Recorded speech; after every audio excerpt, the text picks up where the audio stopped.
Let me open with a hard truth. Some people in your life were not sent to love you. They were sent to limit you.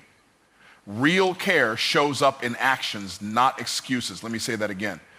Real care is not what people say when it's convenient. It's what they do when it's costly. We've become so conditioned to accept words as proof of loyalty, love, or respect. But let me tell you something from experience. Words are cheap. Behavior is the real receipt.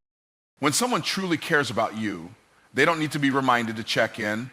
They don't forget your milestones. They don't go silent when you're in a storm.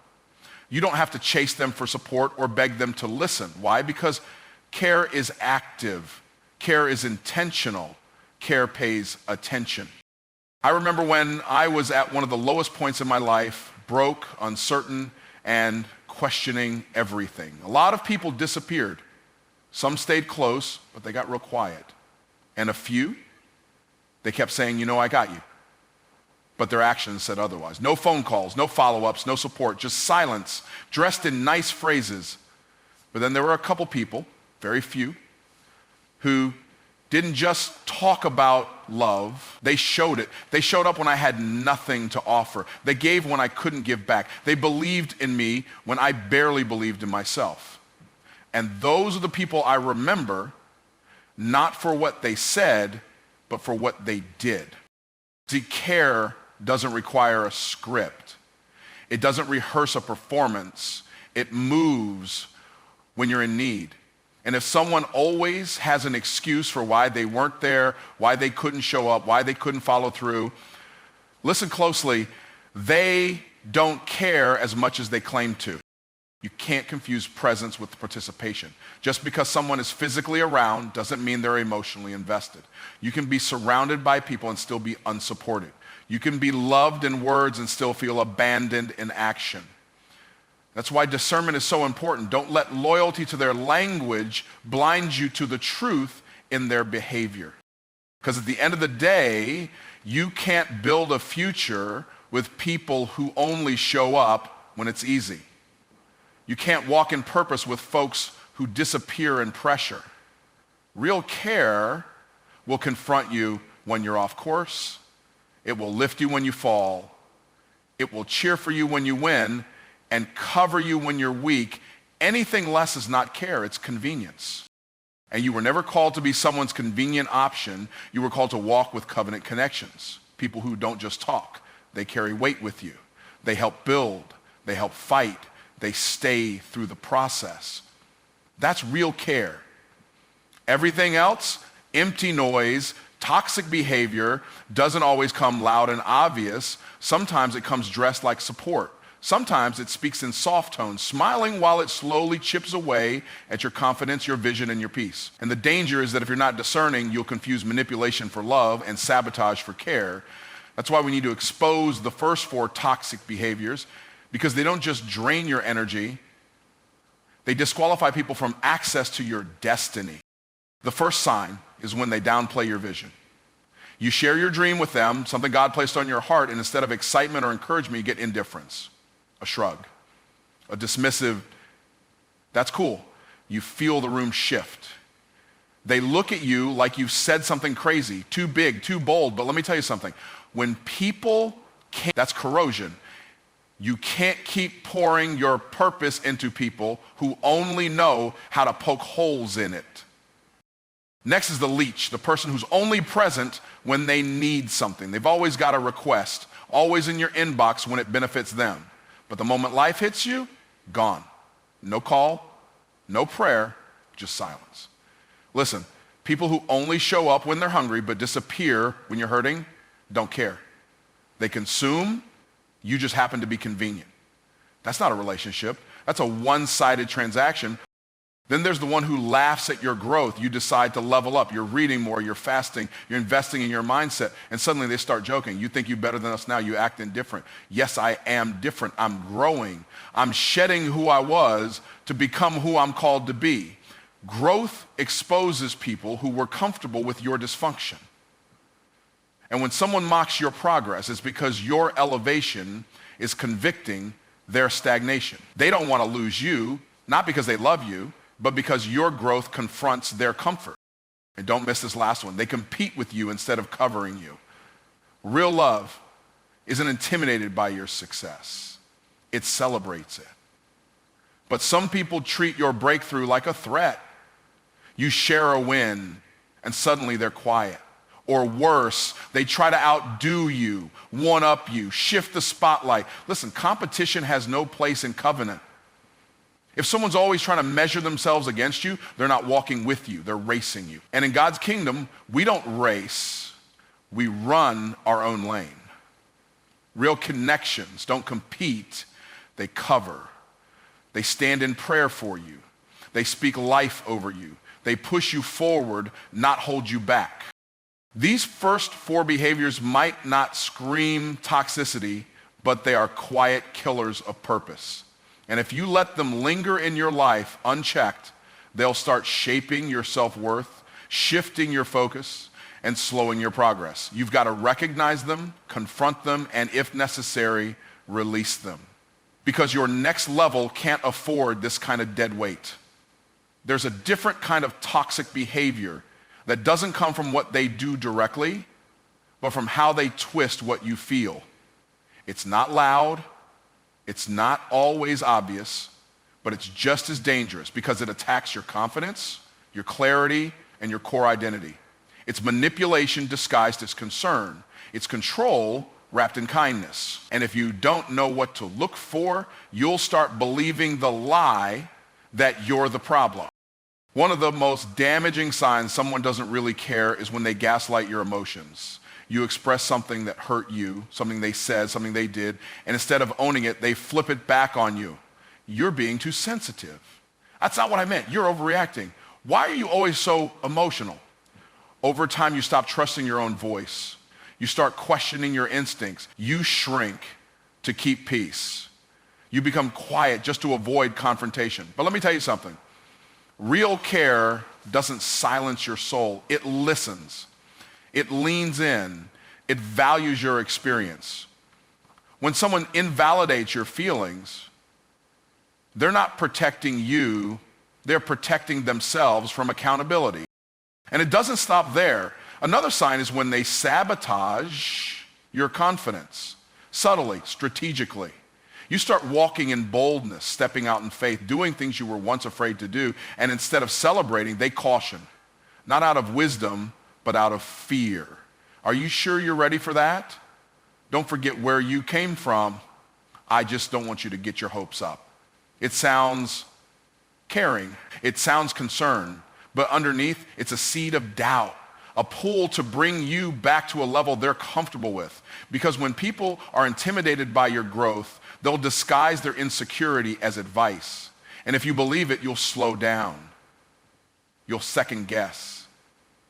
You'll start shrinking back into the version of you they can handle. But you weren't called to be manageable. You were called to be unstoppable. Then there's the gossip. People who pretend to care, but they don't pray for you. They talk about you. You confide in them thinking it's safe, thinking they're a vault. But then your struggles become someone else's entertainment. And let me be clear.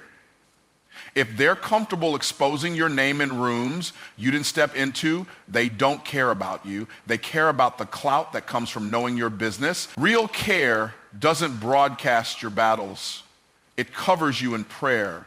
It lifts you in private. It stands in the gap, not on the gossip train. And then there's this final one that cuts deep. They make you feel like you're too much, too intense, too emotional, too deep, too driven. You walk into a room fully alive, fully expressive, fully you, and suddenly you're made to feel like you need to tone it down. And if you hear that long enough, you start dimming your light to make others comfortable. But hear me clearly, you are not too much. They are just not enough to handle what God placed in you. Your passion, your vision, your fire, it's not the problem. The problem is the people who would rather see you silent than shining. These behaviors are subtle, but they are spiritual sabotage. They eat away at your identity. They plant doubt. They disconnect you from your calling. And the most dangerous part, they often come from the people closest to you. That's why you've got to stop judging care by proximity and start judging it by fruit. Because if someone consistently makes you feel small, unstable, or unseen, no matter what they say, they do not care. And your purpose is far too valuable to be suffocated by counterfeit connections. One of the most difficult things to accept is that sometimes the people you're trying hardest to hold on to are the very ones God is trying to remove. And it's not because they're evil or because they've never had a place in your life, it's because their season is over. But when you don't understand this, you'll keep making excuses for behavior that's breaking you. You'll call it loyalty, but what it really is bondage.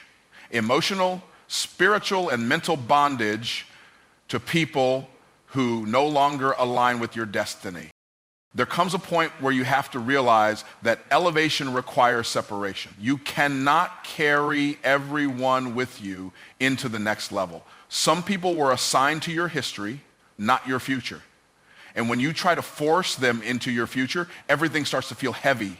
Doors that should be open feel stuck. Opportunities feel delayed. Peace starts leaking out of your spirit. And deep down, you know it's because you're trying to keep people who don't want to grow, don't want to change, and don't want to support what God is building in you. It's like trying to climb a mountain with dead weight tied to your back. Every step becomes harder.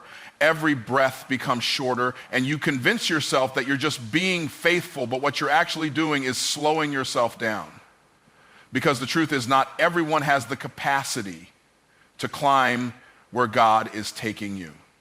Some people only loved you when you were broken. They felt comfortable when you were insecure, when you didn't know who you were, when you depended on them to affirm you. But now that you're starting to grow, starting to heal, starting to walk in purpose, they feel threatened, not inspired. And instead of rising with you, they start trying to pull you back down. And you know how they do it? Subtle comments that make you question your progress, withholding support at the exact moment you need it most, acting indifferent when you're excited about what God is doing in your life. It's not always an argument. It's not always drama. Sometimes it's the silence, the absence, the lack of presence when it counts. And all of it points to one truth. They were connected to a version of you that no longer exists. And instead of adapting, they've chosen to resist. And you, out of fear of being alone, keep trying to resuscitate relationships that God already pronounced dead. But here's what you need to hear. When God wants to take you higher, he'll start shaking the relationships around you, not to hurt you, but to free you, to make room. Because destiny can't flow in a crowded room. Purpose needs clarity. And clarity comes when you stop forcing people to stay and start trusting that if God removes someone, he's making space for something better, something aligned, something anointed, something that builds, not breaks. And I know it hurts. I know it's hard to walk away from people you prayed with, cried with, grew up with. But if they're not walking with you anymore, you've got to let them go in peace, not in bitterness, not in anger, but with the understanding that release is sometimes the most powerful act of love for them and for yourself. Because the people who truly care, the people God assigned to your life, won't just tolerate your growth. They'll celebrate it. They'll speak life over you. They'll cover you in prayer. They'll hold you accountable. And they'll push you toward the fullness of who God created you to be. And when you have that, when you stop settling for familiar and start seeking alignment, you'll realize that the right connections don't drain you, they elevate you. They don't compete with your purpose, they complete your progress. Let God make the cuts. Let him do the pruning. You're not losing people, you're making room for destiny. Choose alignment over attachment. That's not just a phrase, that's a principle for breakthrough. Too many people stay stuck, frustrated, and emotionally drained because they're holding on to people who were never meant to go where God is taking them. You're attached to history when God is calling you to destiny. You're fighting to keep relationships that look loyal on the outside but leak poison in private. And you justify it because of time or memories or how things used to be. But let me tell you something. Alignment isn't about how long someone's been with you. It's about how well they walk with you now. Attachment is emotional. It says, but we've been through so much. Attachment wants to protect what's familiar. But alignment is spiritual. Alignment says, does this person still support where God is leading me? Alignment isn't afraid to prune because it understands that divine connections are not about comfort, they're about calling. If someone can't handle your healing, your elevation, your transformation, then holding on to them isn't noble, it's negligent. You're slowing down your own purpose to preserve someone else's preference. We all have to reach that moment when we stop asking, do they love me, and start asking, do they align with me? Because someone can love you and still limit you. They can care in theory, but choke your growth in practice. And you'll find yourself constantly pouring out, constantly explaining yourself, constantly shrinking to keep peace and calling that loyalty. But real loyalty doesn't require you to become less. Real alignment fuels your fire, sharpens your vision, and pushes you closer to your God-ordained identity. Think about an airplane. Before takeoff, there's a weight limit. There are things that can't go on board. Why? Because carrying too much weight can make the whole aircraft crash. And some of you are trying to soar, trying to take flight into your calling, but your attachment to unaligned people is weighing you down. You keep wondering why it feels like you're running in circles, why things aren't moving, why your spirit feels heavy. It's not always the enemy, it's your entanglement. Let this be the moment you make the shift. Stop praying for elevation while refusing separation. Stop asking God for clarity while surrounding yourself with confusion. You were created for more. And the more God is calling you to will require better relationships, deeper connections, and uncompromised alignment. That means cutting off access to people who love the old you but resent the new one. It means being okay with walking alone for a season so God can bring the right tribe into your life. Because when you choose alignment, peace increases, purpose accelerates, clarity returns. And suddenly you're not questioning your worth, your vision, or your future. You're walking in it. Let go of attachment, not out of bitterness, but out of obedience. Let go so you can grow. Let go so you can become. Because destiny can't be delayed by people who no longer fit your direction. Choose alignment and watch what God unlocks in your life.